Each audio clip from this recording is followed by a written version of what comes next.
இன்றைய செய்திகளை உறக்கச் சொல்வோம்.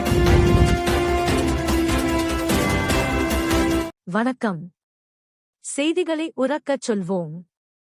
இன்னொரு ஆட்சி வந்தாலும் என்று வேட்பாளர் அறிமுக கூட்டத்தில் பீதியில் திமுக முன்னாள் அமைச்சர்.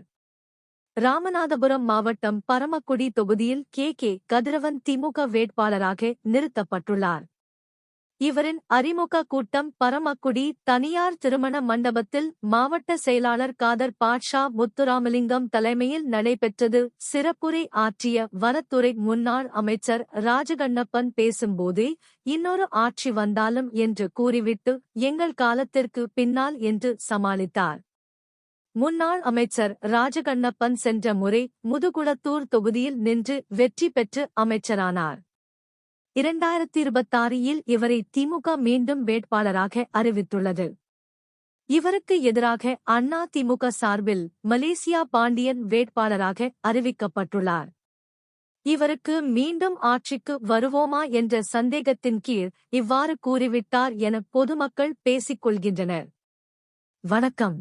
கழக வேட்பாளராக நம்முடைய தலைவர்களால் அறிவிக்கப்பட்ட மாண்பு அமைச்சர் அவர்கள் இன்று தன்னுடைய தேர்தல் பரப்புரை தொடங்கப்பட்டு தன்னை அறிமுகப்படுத்தக்கூடிய கூட்டத்தை முதுகுளத்தில் இந்த இடத்திலே அழைத்துக் கொள்கிறேன். அதன் மூலமாக இயக்கத்தில் இருக்கக்கூடிய அனைத்து பேரையும் நீங்கள் அழைத்ததாக எண்ணிக்கொள்ளுங்கள்.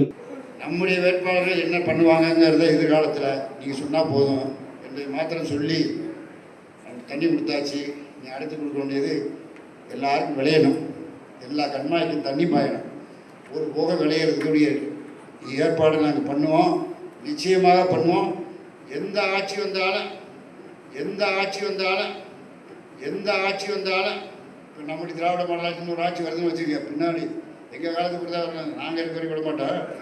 அதுபடி தான் அவர் பின்னாடி வந்தாலும் நம்முடைய இது ஜீவோ போட்டால் நிற்கும் கவர்மெண்ட். ஆகவே எங்களுக்கு தெரியும். உங்களுக்கு நிரந்தரமான நம்முடைய தளபதி அவர்களை முதலமைச்சராக்குவதற்குரிய நம்முடைய கதிரவன் அவர்களுக்கு. இந்த சேனலை உங்களுக்கு பிடிச்சிருந்தா மறக்காமல் சப்ஸ்கிரைப் பண்ணுங்கள், லைக் பண்ணுங்கள், ஷேர் பண்ணுங்கள் அண்ட் கமெண்ட் பண்ணுங்கள்.